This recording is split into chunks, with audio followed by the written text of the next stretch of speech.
Central government gas की subsidy देती है। गैस की सब्सिडी तकरीबन होती है 350 रुपया। उस वजह से पाकिस्तान में खाद बिकती है तकरीबन 2200 रुपया, 2100 रुपया, ये इसका रेट होता है। दुनिया में इसका रेट 6000 रुपया है।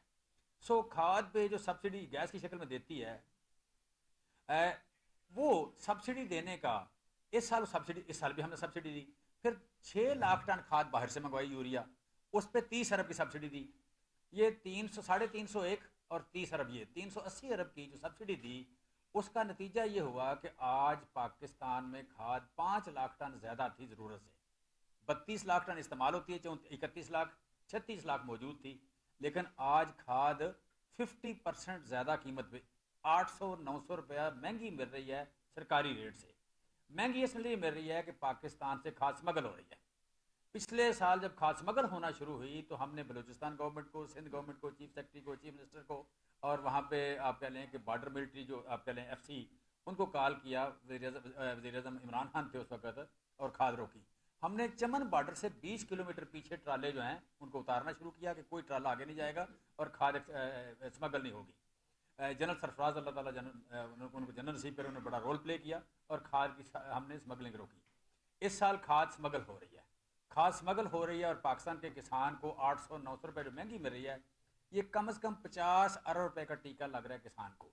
असल कीमत से 50 अरब रुपया ज़्यादा देना पड़ रहा है उसको। 6.5 करोड़ बोरी इस्तेमाल होती है खाद की गंदम पे।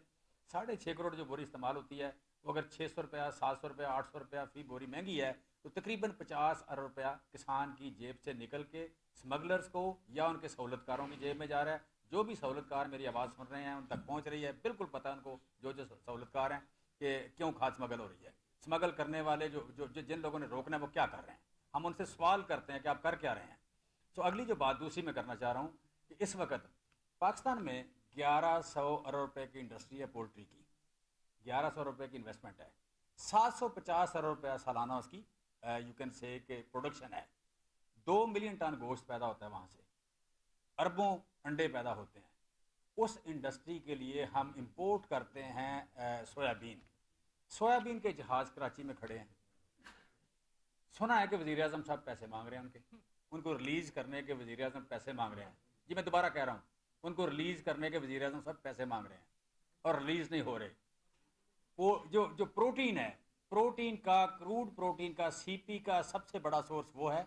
उसके बगैर आपकी 18 लाख गाय और भैंस और कई बिलियन जो पोल्ट्री है